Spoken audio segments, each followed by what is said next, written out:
Hey guys, James Reeves with tfbtv. Just got done with NRAAM, the NRA Annual Meeting and Show. Here I am in lovely Indiana because the show is in Indianapolis, and I wanted to talk to you guys about the top 5 guns of NRAAM. NRAAM is a lot like SHOT Show. There are a lot of people showing off new guns. Now, there are not as many new guns as SHOT Show, and that's primarily because SHOT Show is kind of the big one, right? And everybody shows everything off in January. It's like the Detroit Auto Show of guns. It's only been 3 months since SHOT Show. So you don't have as many new guns, but you still have a fair number of vendors and manufacturers pushing out new products for NRAAM. Now, I'm calling this top 5 guns, but it's not exactly true. We have a separate top 5 rifles done by Joel. It's a separate list. There were actually a lot more rifles, it seems like, this year at NRAAM than there were pistols and other types of guns. So I'm handling basically your pistols and your SMGs, pistol caliber carbines, anything else. Joel's got the top 5 rifles. So let's lean right into it with number 5, the Glock 45. You guys know I got to show love to Glock, one of my favorite manufacturers. A lot of you are going to say, hey, look, this isn't all that innovative. What did they have this year at the NRAAM show? They had the Glock 45 MOS. The Glock 45 MOS, it's basically, you guys remember the Glock 45? They took the Glock 19X, that is the Glock 17 frame with a 19 slide. Well, then with the Glock 45, they took that same design and they added all the Gen 5 features and made it a true Gen 5 gun. Well, now they've taken that, the Gen 5 Glock 45, and they've made it optics ready. I talked to Shane Coley of Team Glock about it at the booth. Here's a little excerpt from that. So the Glock 45 MOS, it has all the same features as the previous Glock 45 model. We've got the front serrations, the NDLC finish, the full-size frame with the compact slide. We've got the Glock Marksman barrel, and now we offer it in the MOS platform, which is the modular optics system. So with the trends in the industry that we've seen, everyone wanting optics or pistols with optics on them, now we offer that with the cover plate and the adapter plates for any popular optic that you want to put on the pistol. So is that really earth-shattering? No, not really, but it's a nice little upgrade. A lot of people are adding red dot sights to their pistols, and you're seeing departments allowing that now with their officers. The Glock 45, the Glock 19X have been very popular with law enforcement, and so it only stands to reason that Glock's going to give people what they want. They're going to give law enforcement officers what they want, and that is the ability to add a red dot sight to their duty weapon should they choose. Moving on to number 4, the B&T APC 9K.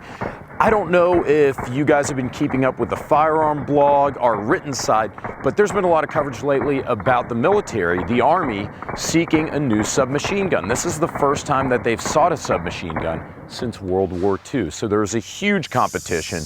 All the big players entered, and one of the smaller players came out as the victor. That is Switzerland-based B&T, and you have B&T USA, who's based in Tampa. They won with their APC 9K. The APC is possibly the Rolls-Royce of submachine guns. Very well made, great features, controllable due to their hydraulic buffer system. Fit and finish is top of the line. The mechanics are great, the ergonomics are great. The thing really shoots well. It's got all the features you could possibly think of. Here's John Scott at B&T telling us a little more about it. We finally got final word on the Army submachine gun contract. Hasn't been a submachine gun contract awarded since 1943 by the Army. So we're really excited about it. It really plants our feet solidly here in the U.S., and I'll go over the gun a little bit. This is the commercial variant of that gun. It's the APC 9K Pro. Dual ambidextrous charging handles, telescoping stock, just pro grip, just a nice little gun. Army is super happy with it. We're very proud to have been selected.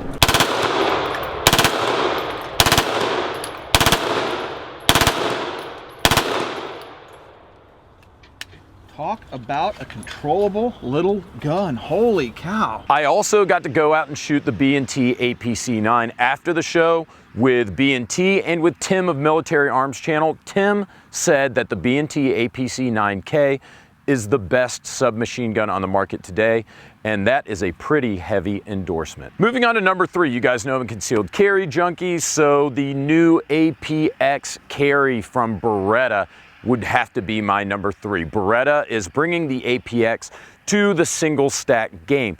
I wasn't a huge fan of the Beretta Nano or the Beretta Pico, didn't like them all that much, didn't like the design, didn't like the trigger. However, I did get an APX for review. I've absolutely beaten the shit out of this gun, and it performed flawlessly. Threw it in the bayou behind the range, and it shot well. Brandon LaBeouf from tfbtv, who owns a lot of ranges in town, he's a big fan. He says that theirs has over 5,000 rounds through it with no malfunctions or issues. So it's really great to see Beretta bringing the APX to the single stack market.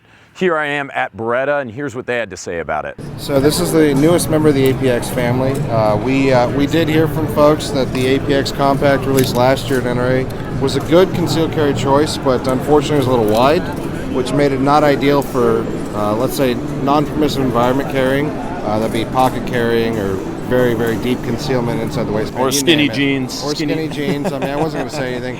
Or we'll go beyond that. Let's say the roadie shorts. You know, yeah, the exactly. Shorts. Yeah, and you know that. You know that. Yeah, we know. So we needed something a little smaller that could be concealed with your Rhodesian shorts. Yeah. And something that was a little bit easier to carry overall without causing any sort of weight or stress. So we wanted something a little bit lighter, a little bit easier, slimmer to conceal, but still maintain the ethos of the APX family. So as you can see, just looking at it, it is basically a scaled down APX. Anyways, I think this is something Beretta should have done a long time ago. I guess my only concern with the APX, the reason why I didn't rate it higher, is I'm still not a fan of the trigger. I like it better than what you have in the Nano. Beretta says that it's a safety device, and that's fair enough. If that's how you roll, if you want a trigger that's a little bit more safe, but it's got a little bit more travel and a little bit longer reset than I normally prefer. But there are people out there who are going to want that extra degree of safety. I understand that, so you do you. Now moving on to number 2. This was a tough one between number 2 and number 1. This was one of my favorites from the show. This has been the most popular video from the show, and that is the LWRC SMG 45. That's right, LWRC finally reintroduced and are bringing into production this gun that they've been threatening us with for a long time, the SMG 45. They had a government contract that called for a 45 caliber submachine gun, so they went ahead and they made it. It's been designed, we've seen it for years at SHOT Show and other conventions, and it finally looks like it's heading to production. It's really going to happen, guys. Yes, it's going to come in 45 initially, but there are going to be other calibers, including 9mm. In fact, that's why they went with 45 first. Not only was that part of the spec, but they also realized if they went with 45 first, it would be easy for them to switch over to 9mm, which is obviously going to be a lot more popular. Now, being the huge SMG/PCC fan that I am, this one got me a little hot and bothered, so I loved it a lot, even though it cost $3,000. So yes, it's expensive, but the thing's built like a tank. I think that it might be money well spent. And again, it's MSRP $3,000, so hopefully it'll be a lot less whenever it comes to market and you actually have street price. So this is the SMG 45, that's what we're calling it. It is a pistol caliber carbine. It's delayed blowback 45. It takes UMP mags. It's got a lot of the familiar AR controls because that's what we're familiar with.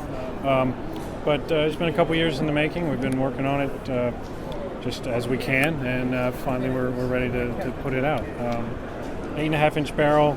Again, it's an actual delayed blowback. It's not just a heavy spring and a big breech block in there. I think it's awesome. I was pumped. That's why it's number 2. Now moving on to my number 1 pick. This one again was a tough one because I love the LWRC so much, but I saw this. There was a huge line, everybody waiting at the SIG booth to see this particular gun. And I had read about it before the show.